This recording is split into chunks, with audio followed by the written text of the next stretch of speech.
Om Shanti. Good morning. सो आज बाबा हम बच्चों को 3 बातों की अपरंपार महिमा सुना रहे हैं। सबसे पहली महिमा हमारे भारत देश की है, जहां पर बाबा इस धरती पर आते हैं। फिर बाबा आज महिमा बताते हैं गीता की, जो सच्ची गीता हम लोग पढ़ रहे हैं रोज, वो सच्ची गीता की महिमा अपरंपार है। और तीसरी बात बाबा कहते हैं कि ज्ञान गंगाओं की, चैतन्य ज्ञान गंगाओं की, जिसमें स्नान करने से कई आत्माएं पावन बन जाती है। तो इन तीनों की महिमा अपरंपार है। सबसे पहले बाबा भारत देश के बारे में कहते हैं। भारत की महिमा क्यों अपरंपार है? क्योंकि बाबा कहते भारत को ही कहा जाता है अविनाशी खंड। भारत ही सबसे महान तीर्थ स्थान है। वहां शुभ बाबा की कितनी सारी यादगारें हैं, आप देखो। North south east west west सब जगह चले जाओ, शुभ बाबा के मंदिर है। 4 धाम की यात्रा करने जाते हैं, वो भी शुभ बाबा की यादगार है। तभी तो बाबा कहते हैं ना कि बच्चे मैं आता ही हूँ भारत में। तभी तो कहते हैं ना, यदा यदा ही धर्मस्य ग्लानिर्भवति भारत। जब जब धर्म की ग्लानियां होती है तब तब मैं आता हूँ। फिर भारत के लिए कहा गया है कि ये मात पिता की भूमि है। जब भी देखो हम भगवान की महिमा करते हैं ना, अपने देश में क्या कहते हैं? भगवान पहले मेरी माता है, फिर पिता है। विदेशों में आप देखो, लोग याद करते हैं भगवान को एज अ फादर, बट हम लोग कहते पहले वो हमारी लविंग मदर है, फिर फादर है, मात पिता। तो ये मात पिता का देश है। शिव बाबा की बर्थडे भी जितनी भारत में मनाते हैं उतनी और कहाँ पर भी नहीं मनाई जाती। शिव जयंती कहो, शिवरात्रि कहो, कितनी भारत में धूमधाम से मनाते हैं। भारत को ही कहते हैं देवी देवताओं का वो देश था। बाबा ने आकर के मनुष्य को देवी देवता बनाया, डबल सरताज वाला बनाया, शाहूकार बनाया। क्योंकि कलयुग में आते आते हम बन गए थे गरीब कंगाल। तो बाबा अभी हमें फिर से उस दुनिया के लायक बना रहा है। भारत माता कहते हैं ना, Bharat is a mother country. तो माताओं का दिल बड़ा होता है, बिग हार्ट होता है।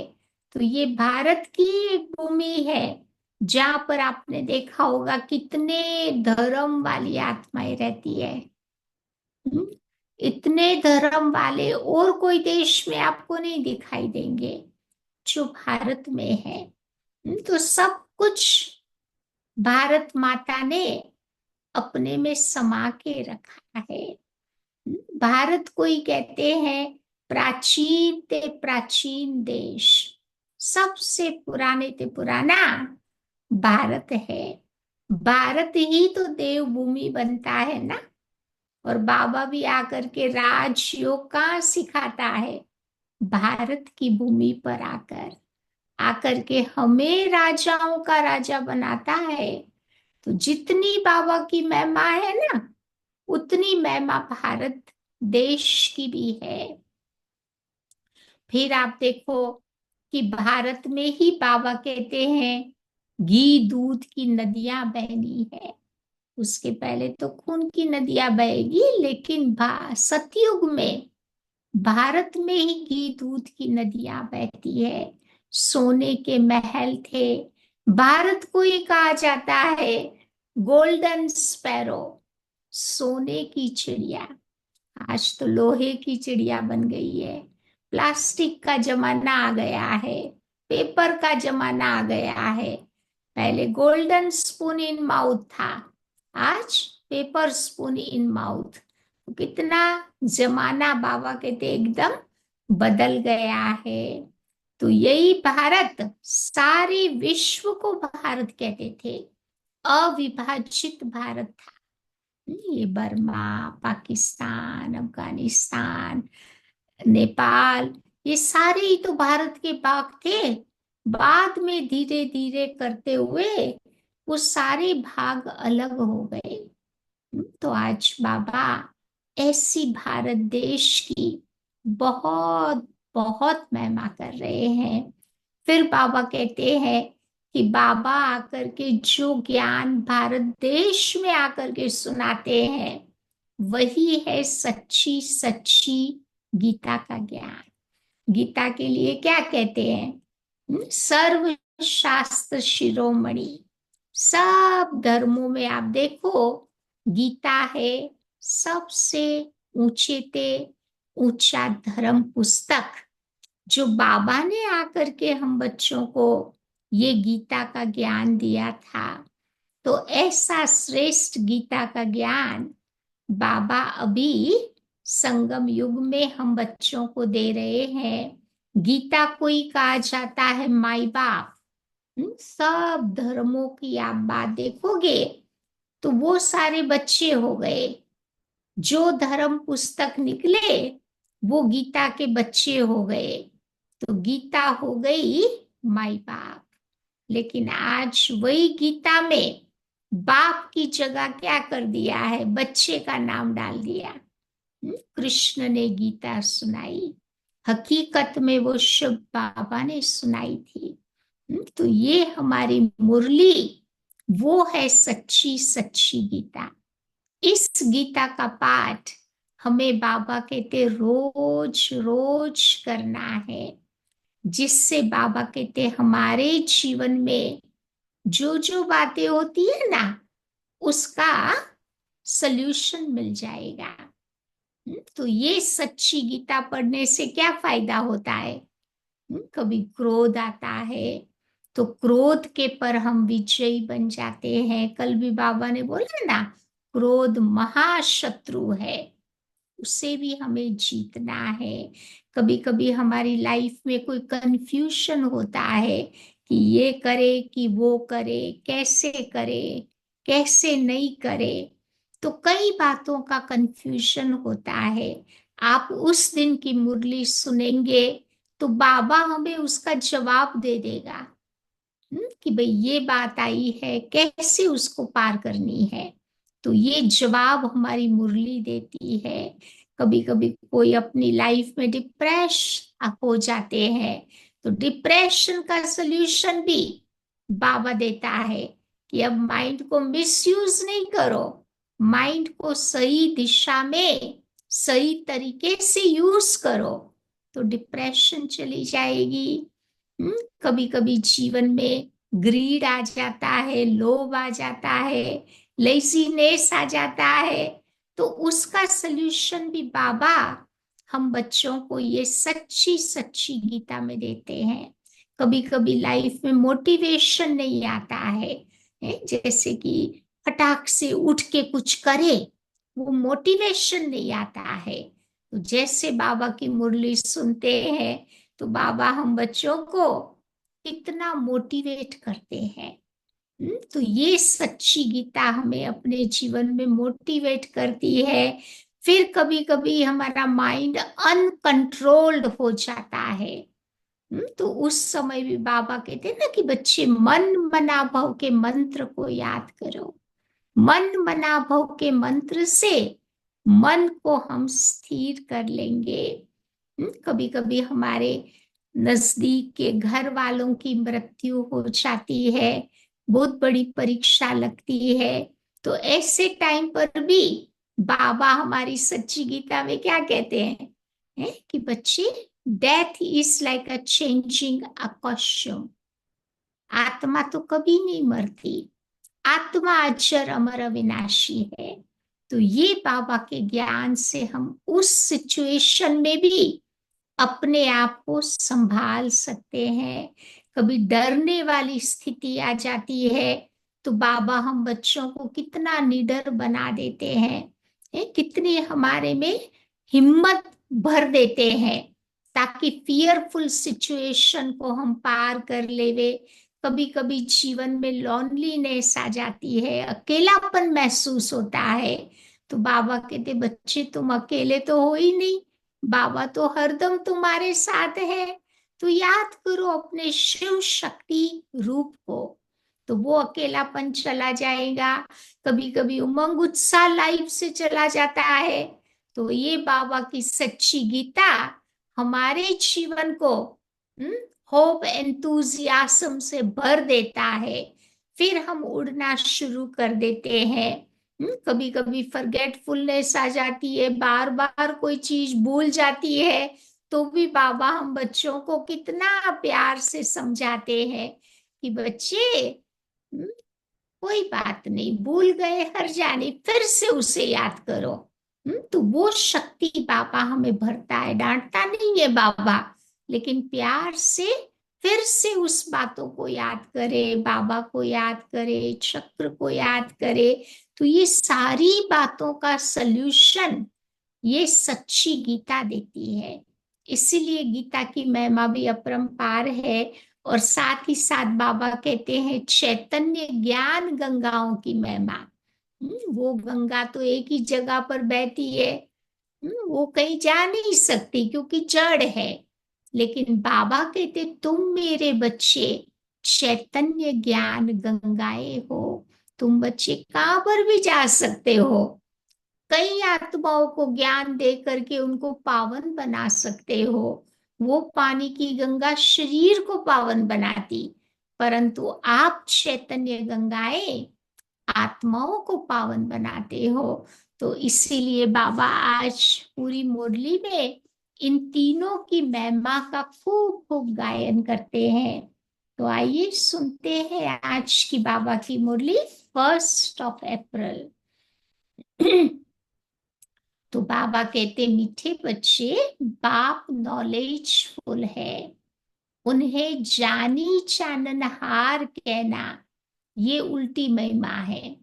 कई बार कहते हैं ना कि हमारे दिल में क्या चलता है, बाबा बैठ के सब कुछ जानता है, लेकिन बाबा को और भी इम्पोर्टेंट काम होते हैं। हमारे दिल में जो जो कभी अच्छी चीजें नहीं भी होती है ना, वो बैठ के बाबा क्यों जाने, जानना चाहे तो जान सकता है, लेकिन वो काम बाबा नहीं करता है। बाबा तो आते हैं तुम बच्चों को पतित से पावन बनाने के लिए। आज का प्रश्न है, बाप के साथ साथ सबसे अधिक महिमा और किसकी है, कैसे है? तो जवाब अभी आपको पता है ना। तो बाप के साथ साथ भारत की महिमा भी बहुत है। भारत को ही कहा जाता है अविनाशी खंड। विनाश होगा ना, तो भारत का विनाश न्यूक्लियर वेपन से नहीं है, नेचुरल कैलेमिटी से है। यही भारत ही स्वर्ग बनता। बाप ने भारतवासियों को ही धनवान, सुखी और पवित्र बनाया है। फिर दूसरी बात बाबा कहते, गीता की भी महिमा अपरंपार है। सर्व शास्त्र शिरोमणि गीता है, सब शास्त्रों का ज्वेल कहते हैं, वो है सच्ची सच्ची गीता। तीसरी बात, तुम चैतन्य ज्ञान गंगाओं की भी बहुत महिमा है, क्योंकि तुम डायरेक्ट ज्ञान सागर से निकली हो। बाबा ने हमें अपना बनाया, तो ज्ञान सागर से निकली हुई हम डायरेक्ट चैतन्य ज्ञान गंगाएं हैं। तो इन तीनों की महिमा बाबा बता रहे हैं। ओम शांति।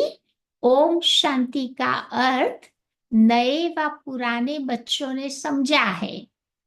ओम माना मैं आत्मा हूं, शांति माना शांत स्वरूप हूं।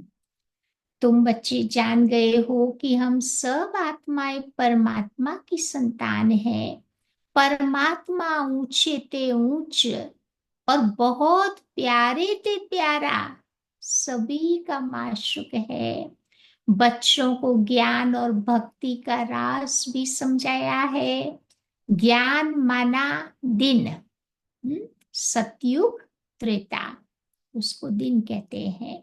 फिर भक्ति माना रात, द्वापर, कलयुग। रात में ठोकरें खाते हैं ना, भक्ति में कितनी ठोकरें खाई। तो ये भारत की ही बात है। पहले पहले तुम भारतवासी आते हो। 84 का चक्र भी तुम भारतवासियों के लिए है। भारत ही तो अविनाशी खंड है ना। भारत खंड ही स्वर्ग बनता। स्वर्ग भारत खंड ही तो बनता है ना। और कोई खंड थोड़ा बनता है। कभी सुना अमेरिका या इंग्लैंड या रशिया कोई स्वर्ग बना हो? नहीं, वो तो आते भी नहीं है स्वर्ग में। तो बच्चों को समझाया गया है कि नई दुनिया सतयुग में भारत ही होता, भारत ही स्वर्ग कहलाता। भारतवासी फिर 84 जन्म लेकर के नरकवासी बनते हैं, वही फिर स्वर्गवासी बनेंगे। इस समय सभी नरकवासी है, फिर भी और सभी खंड विनाश होकर के फिर भारत ही रहेगा। और जितने भी 5 कॉन्टिनेंट दिखाते हैं ना, वो बाबा कहते खत्म हो जाएगा और भारत ही बचेगा। तो भारत खंड की महिमा अपरंपार है। भारत में बाबा आकर के तुमको राजयोग सिखलाते हैं। ये गीता का पुरुषोत्तम संगम युग है। भारत ही फिर पुरुषोत्तम बनने का है। अभी वो आदि सनातन देवी देवता धर्म भी नहीं है, राज्य भी नहीं है, वो फिर युग भी नहीं है। तो जो सतयुग में था ना, अभी बाबा कहते कुछ भी नहीं दिखता है, परंतु धीरे धीरे यही भारत खंड हमारा स्वर्ग बनना है। तुम बच्चे जानते हो वर्ल्ड ऑलमाइटी अथॉरिटी एक भगवान कोई कहा जाता। भारतवासी ये बहुत भूल करते हैं, जो कहते हैं बाबा के लिए क्या कहते हैं कि भगवान अंतर्यामी है। सभी के अंदर को बैठ करके वो जानता है क्या क्या चल रहा है, सभी के अंदर को वो जानता है। तो बाबा कहते हैं कि बच्चे, मैं कोई के भी अंदर को नहीं जानता। मैं तो आया ही हूं, इसलिए बाबा आया है पतितों को पावन बनाने। बहुत कहते हैं कि शिव बाबा आप तो अंतर्यामी हो, लेकिन बाबा तो बच्चों को कहते हैं, क्या कहते हैं कि बच्चे मैं अंतर्यामी नहीं हूं, मैं किसी के दिल को जानता नहीं हूं। बाबा ऐसा कहे तो बच्चे बताए ना बाबा को कि क्या अंदर में चल रहा है। नहीं तो फिर बच्चे बोल देंगे कि ओ बाबा सब कुछ जानता है। तो बाबा ऐसी ऑनेस्टी अपने बच्चों में चाहते हैं। मैं तो सिर्फ आकर के पतितों को पावन बनाता हूँ, मुझे बुलाते ही है इस पति दुनिया में, और मैं एक ही बार आता हूँ। कब आता है? जबकि इस पुरानी दुनिया को नया बनाना है। मनुष्य को ये पता नहीं है कि ये जो दुनिया है वो नई से पुरानी और पुरानी से नई कब होती है। हर चीज देखो नई से पुरानी सतो रजो तमो में जरूर आती है। दुनिया भी ऐसे ही थी, जब बनाई थी भगवान ने कितनी बढ़िया दुनिया बनाई थी, फिर धीरे धीरे पुरानी हो गई ना आज की दुनिया को देख करके। नहीं कहते ना लोग कि हे भगवान, ऐसी दुनिया तुमने क्यों बनाई? बनानी ही थी तो अच्छी दुनिया बनाता ना। अरे भगवान ने तो अच्छी दुनिया ही बनाई थी, फिर धीरे धीरे वो पुरानी हो गई। कपड़ा भी पहले पहनो तो नया होता है ना, फिर पुराना हो जाता। तो बाबा कहते मनुष्य भी देखो ऐसे ही होता। बालक सतो प्रधान है, फिर युवा होते, फिर धीरे धीरे वृद्ध होते, तो सतो रजो तमो में आते हैं। बूढ़ा शरीर हो जाता, फिर वो छोड़ करके जाकर बच्चा बनेंगे। तो बच्चे जानते हैं कि नई दुनिया में भारत कितना ऊंचा था। भारत की महिमा अपरंपार है। इतना सुखी, धनवान, पवित्र और कोई खंड नहीं होता। 5 कॉन्टिनेंट दुनिया में बताते हैं ना, लेकिन बाबा कहते भारत जैसा सुखी, धनवान और पवित्र और कोई नहीं होता। फिर सतो प्रधान बनाने बाबा आए हैं। सतो प्रधान दुनिया की स्थापना हो रही है। त्रिमूर्ति ब्रह्मा विष्णु शंकर को क्रिएट किसने किया? तो कहेंगे ऊंचे ते ऊंचा शिव। तभी तो भगवान को अंग्रेजी में क्या कहते हैं? गॉड कहते हैं, G O D God. G means generator, O means operator, D means destroyer. तो ये स्थापना, पालना, विनाश का कार्य भगवान इन 3 देवताओं के द्वारा करवाता है। तभी तो उसको अंग्रेजी में गॉड कहते हैं। अब गाते भी है देव देव महादेव, शंकर को ऊंचा रखते हैं। तो त्रिमूर्ति शंकर के कहे, फिर त्रिमूर्ति ब्रह्मा क्यों कहते हो? त्रिमूर्ति ब्रह्मा बोलते हैं ना भक्ति में। तो वास्तव में बाबा कहते त्रिमूर्ति तो है शिव बाबा, जो 3 देवताओं की स्थापना करके अपना दिव्य लौकिक कर्तव्य करवाते हैं। भक्ति मार्ग में दौनेशफुल बाबा को जानी जाननहार कह देते हैं। अब वो महिमा अर्थ सहित नहीं है। तुम बच्चे जानते हो कि बाप के द्वारा हमें ये वर्षा मिलता है। वो खुद हम ब्राह्मणों को पढ़ाते हैं, क्योंकि वो हमारा बाप भी है, टीचर भी है। और वर्ल्ड की हिस्ट्री, जियोग्राफी कैसे चक्कर लगाती, ये भी समझाते हैं। क्योंकि पूरे ड्रामा का बाबा डायरेक्टर है ना, सारे ड्रामा का ज्ञान देता है। वो उस ड्रामा में चक्कर नहीं लगाता, इज अ कंट्रोलर। जो चक्कर लगा रहे हैं वो एक्यूरेट बातें नहीं बता सकते। लेकिन बाबा इस ड्रामा का कंट्रोलर है, तो वो एक्यूरेट ज्ञान हमें देते। वही तो नॉलेजफुल है। बाकी ऐसे नहीं कि वो जानी जाननहार है, ये भूल है।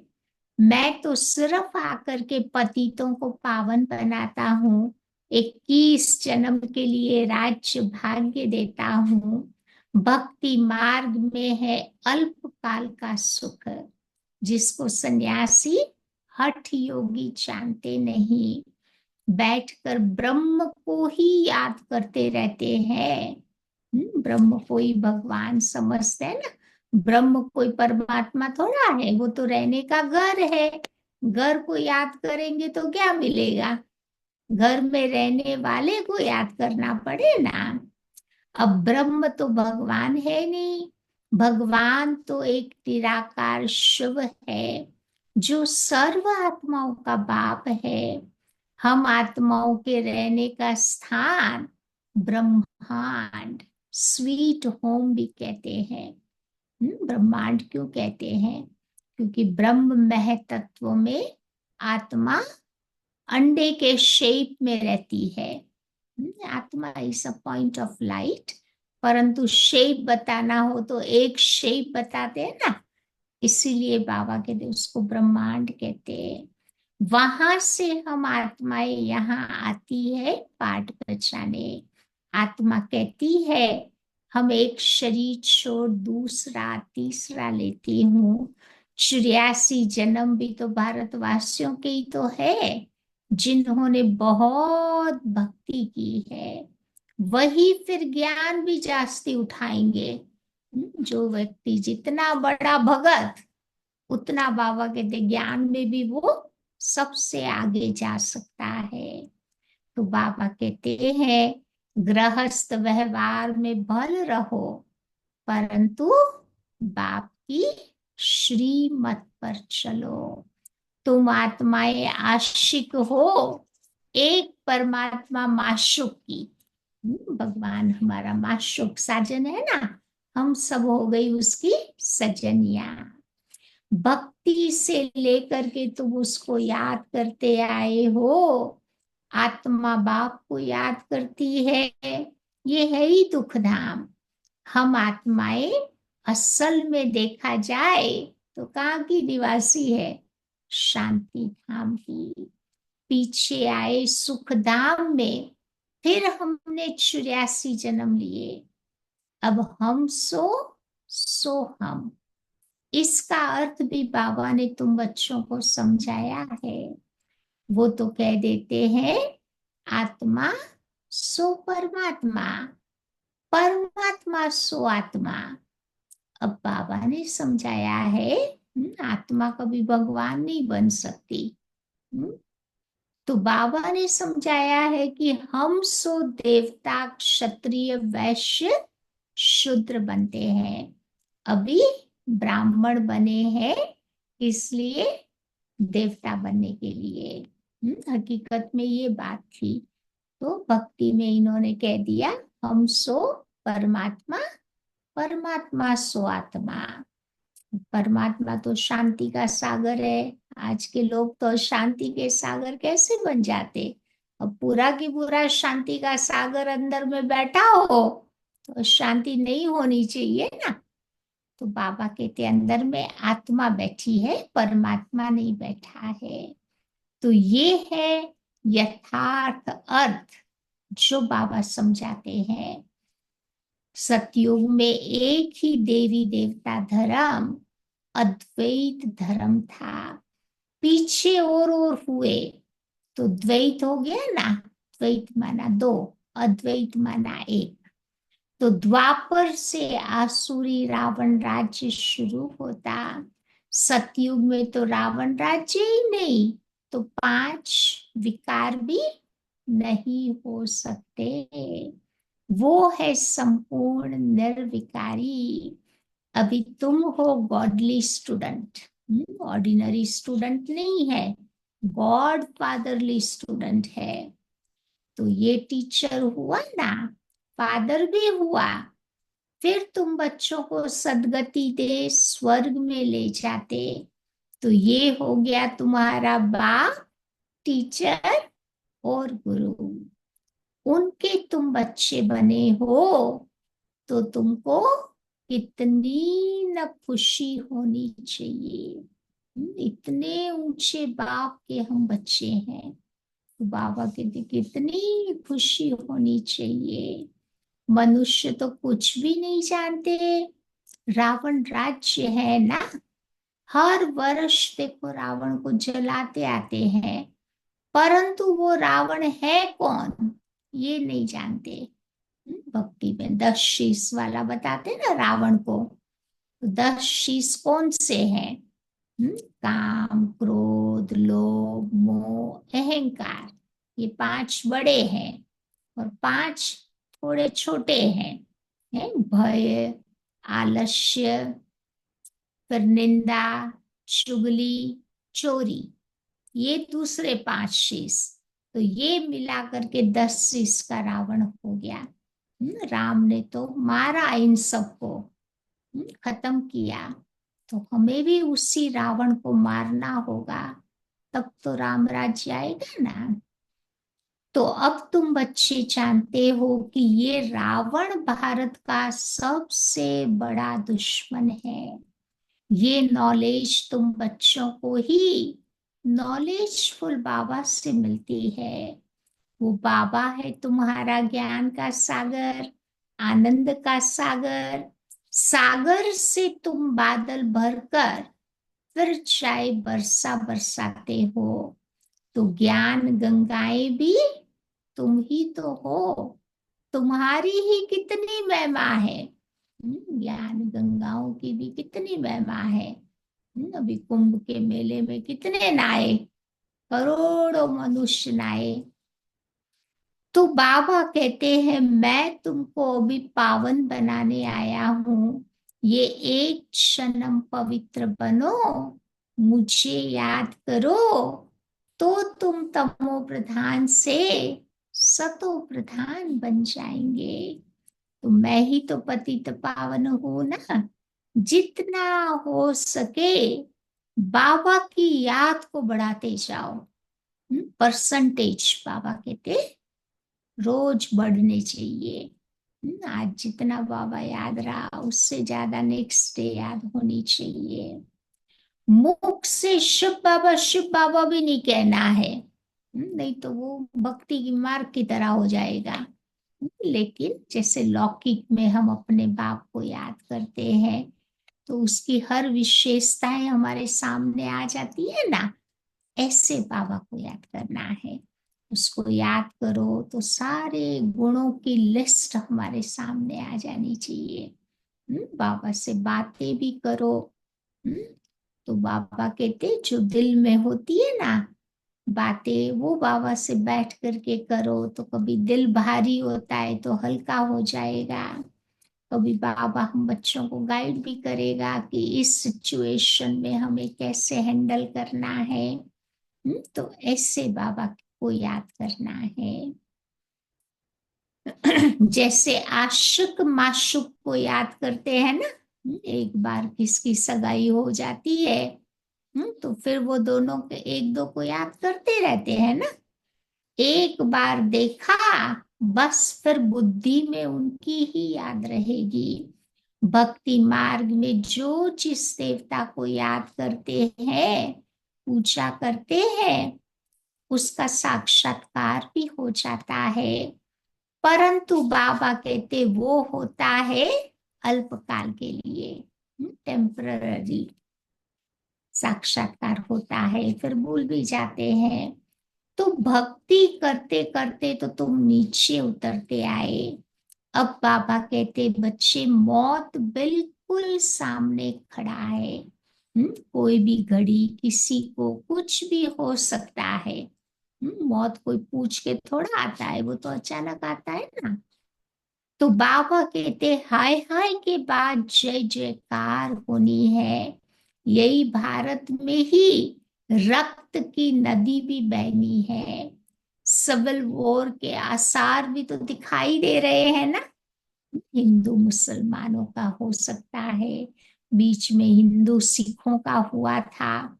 तो कोई भी प्रकार की सिविल वॉर, क्योंकि भारत का विनाश न्यूक्लियर वेपन से नहीं है, नेचुरल कैलमिटीज कुदरती आपदाओं से ही है। तो बाबा कहते तमो प्रधान तो बन गए हैं, अब तुम सतो प्रधान बन रहे हो। जो कल पहले देवता बने हैं वही आकर के बाबा से वर्षा लेंगे। कम भक्ति की होगी तो बाबा कहते ज्ञान भी थोड़ा ही उठाएंगे। फिर प्रजा में भी नंबरवार जाकर पद पाएंगे। अच्छे पुरुषार्थी बच्चे श्रीमत पर चल अच्छा पद पाएंगे। तो बच्चों में मैनर्स भी बहुत अच्छे होने चाहिए। क्योंकि बाबा देवता बना रहे हैं ना, तो देवताई मैनर्स अभी से धारण करने हैं। दैवी गुण भी धारण करने हैं। फिर वो 21 जन्म चलेंगे। अभी है सबके आसुरी गुण, आसुरी दुनिया। पतित दुनिया है ना, तुम बच्चों को वर्ल्ड की हिस्ट्री जियोग्राफी समझाई गई है। इस समय बाबा कहते हैं कि बच्चे याद करने की मेहनत करो, तो तुम बन जाएंगे सच्चा सच्चा सोना। 24 कैरेट होता है ना, कंप्लीट सोना, प्योर सोना। तो आत्मा भी ऐसी बन जाएगी। सतयुग है गोल्डन एज, सच्चा सोना। फिर त्रेता युग आते, उसमें चांदी की अलॉय पड़ती है। सतयुग में सब गोल्ड होता है ना, त्रेता में सिल्वर आ गया, क्योंकि आत्मा थोड़ी डाउन हो गई जन्म मरण के चक्कर में आते आते। फिर द्वापर आते आते कॉपर, उसकी वैल्यू बढ़ती गई, तभी तो उसको कॉपर एज कहते हैं ना। फिर कलयुग आते आते आयन एज, सब कुछ आयन का। आज बर्तन भी खरीदो तो आयन के ही तो होते हैं, स्टील क्या है, आयन ही तो है एक प्रकार का। तो बाबा ऐसे बताते हैं, अलग अलग अलॉय पड़ती जाती है, कला कम होती जाती। अभी तो कोई कला नहीं रही है। जब ऐसी हालत हो जाती, तब बाबा आते हैं। तो ये भी समझो, ड्रामा में नूंद है। इस रावण राज्य में सभी बेसमझ बन गए हैं। कोई अक्ल नहीं रही। जो बेहद ड्रामा के पार्टधारी होकर के भी ड्रामा के आदि मध्य अंत को नहीं जानते।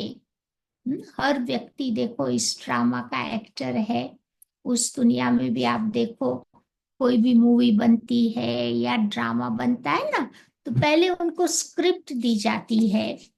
वो एक्टर्स पढ़ते हैं स्क्रिप्ट को, फिर उसके ऊपर तैयारी करते हैं, मेमोराइज करते हैं, तब जा करके एक्टिंग कर सकते हैं। लेकिन इस ड्रामा के एक्टर होते हुए भी ना, बाबा कहते इस ड्रामा को जानते ही नहीं, स्क्रिप्ट जानते नहीं, न डायरेक्टर को जानते, न प्रोड्यूसर को जानते, तो वो क्या पार्ट प्ले करेंगे। तो बाबा कहते तुम सब भी तो एक्टर्स हो ना, तुम जानते हो हम यहाँ आए हैं पार्ट बचाने, पार्टधारी होकर के भी नहीं जानते। तो बेहद का बाप कहेगा ना कि तुम कितने बेसमझ बन गए हो। अब मैं तुम बच्चों को समझदार हीरे जैसा बनाता हूँ। फिर रावण आता है। कब आता है? कॉपर एज में, द्वापर युग में आकर के क्या करता है? हमारी बुद्धि को मलिन बना देता। तो एक एक विकारों की प्रवेशता उस मन में हो जाती। तो फिर रावण आकर के तुम्हें कौड़ी जैसा बना देता। बाबा हीरे जैसा बनाता, रावण कौड़ी जैसा बना देता। तो मैं ही आकर के तुम बच्चों को साथ ले जाता हूँ। फिर ये पति दुनिया भी विनाश हो जाती। मच्छरों सदृश मैं सबको अपने साथ ले जाता हूँ। तुम्हारी एम ऑब्जेक्ट भी बिल्कुल सामने खड़ी है। ऐसा तुमको बनना है, तब तो तुम स्वर्गवासी बनेंगे ना। कैसा बनना है? लक्ष्मी नारायण जैसा। वो हमारी एम ऑब्जेक्ट है। तुम ब्रह्मा कुमार कुमारियां इस समय पुरुषार्थ कर रहे हो। मनुष्यों की बुद्धि तो तमो प्रधान बन गई है, कुछ भी समझते नहीं। इतने बीके हैं, तो जरूर उनका बाप प्रजापिता ब्रह्मा भी तो होगा ना, क्योंकि ये मुख वंशावली बच्चे हैं। मुख वंशावली नहीं है। तो ब्राह्मण है चोटी, फिर ब्राह्मण जाकर के बनते हैं देवता। सतयुग में देवता कहलाते हैं, त्रेता में क्षत्रिय, द्वापर में वैश्य, और कलयुग में शूद्र। तो ऐसे बाबा कहते चक्कर लगाते हैं चित्रों में ब्राह्मणों को, और शिव बाबा को गुम कर दिया है। इन्होंने भक्ति मार्ग में जो विराट रूप का चित्र बताया ना, उसमें न ब्राह्मणों को बताया है न शिव बाबा को बताया। तुम ब्राह्मण ही तो अभी भारत को स्वर्ग बना रहे हो। अच्छा, मीठे मीठे सिक्की लदे बच्चों प्रति मात पिता बाप दादा का याद प्यार और गुड मॉर्निंग। रूहानी बाप की रूहानी बच्चों को नमस्ते।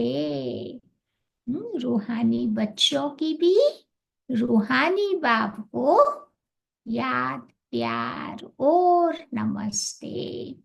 आज की धारणा की पॉइंट, पहली बात बाबा बताते हैं कि ऊंच पद के लिए श्रीमत पर चल अच्छे मैनर्स धारण करने हैं। क्योंकि देवताओं के तो मैनर्स कितने बढ़िया होते थे ना, तो ऐसे अच्छे मैनर्स हमें भी धारण करने हैं। दूसरी बात, सच्चा सच्चा आशिक बन एक माशूक को याद करना है। बाबा हमारा माशूक है ना, तो उसको याद करते जाओ। जितना हो सके याद का अभ्यास भी बढ़ाते जाना है। परसेंटेज बाबा कहते याद भी बढ़नी चाहिए। फिर आज का वरदान है, निमित्तपन की स्मृति से माया का गेट बंद करने वाले डबल लाइट भव। जो सदा स्वयं को निमित्त समझकर चलते हैं, उन्हें डबल लाइट स्थिति का अनुभव स्वतः ही होता है। जो अपने आप को निमित्त बना, भगवान ने मुझे इस कार्य के लिए निमित्त बनाया है, मैं नहीं कर रहा हूं, भगवान करा रहा है। तो इससे बाबा कहते हैं हमारी डबल लाइट हो जाती स्टेज, कोई जात की चिंता नहीं रहती। करण करावन हार करा रहे हैं, मैं निमित्त हूं, इस स्मृति से सफलता होती है। मैंपन आया अर्थात माया का गेट खुला। मैंने किया, मेरे से ये चीज हुई, तो मैंपन आया, माना माया का गेट खुला। निमित्त समझा तो माया का गेट बंद हुआ। निमित्त समझा कि बाबा का काम है, बाबा करा रहा है, तो फिर गेट बंद हो जाता। तो निमित्त समझने से माया जीत भी बन जाते और डबल लाइट भी बन जाते, और साथ साथ सफलता भी अवश्य मिलती। तो यही स्मृति नंबर 1 लेने का आधार बन जाती। समझा, कोई भी काम करो ना तो ये बाबा का काम है, बाबा करवा रहा है, तो बुद्धि में बाबा याद रहेगा ना, तो चिंता नहीं रहेगी कोई भी बात की। स्लोगन, त्रिकालदर्शी बनकर हर कर्म करो तो सफलता सहज मिलती रहेगी।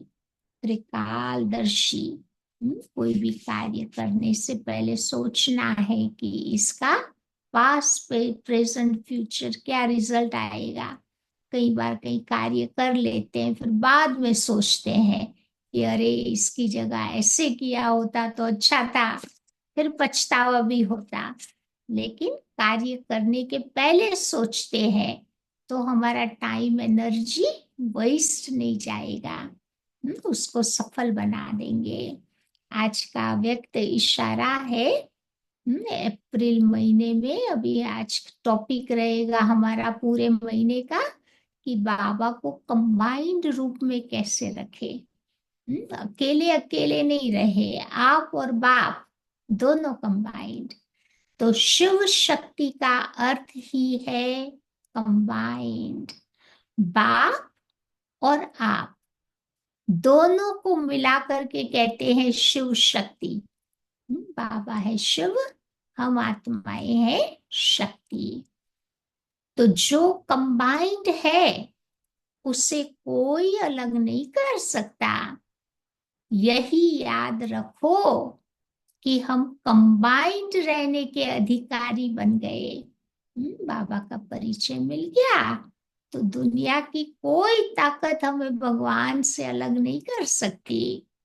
पहले ढूंढने वाले थे और अभी बन गए बाबा के साथ रहने वाले।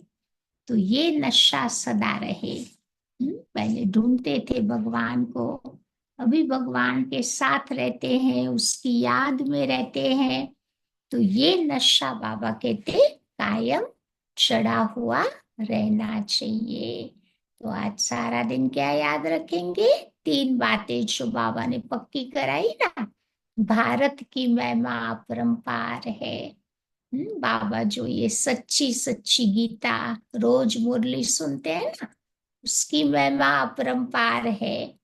और तीसरी बताई चैतन्य ज्ञान गंगाओं की महिमा अपरंपार है। तो तीनों की महिमा को याद करेंगे आज सारा दिन। चलो दो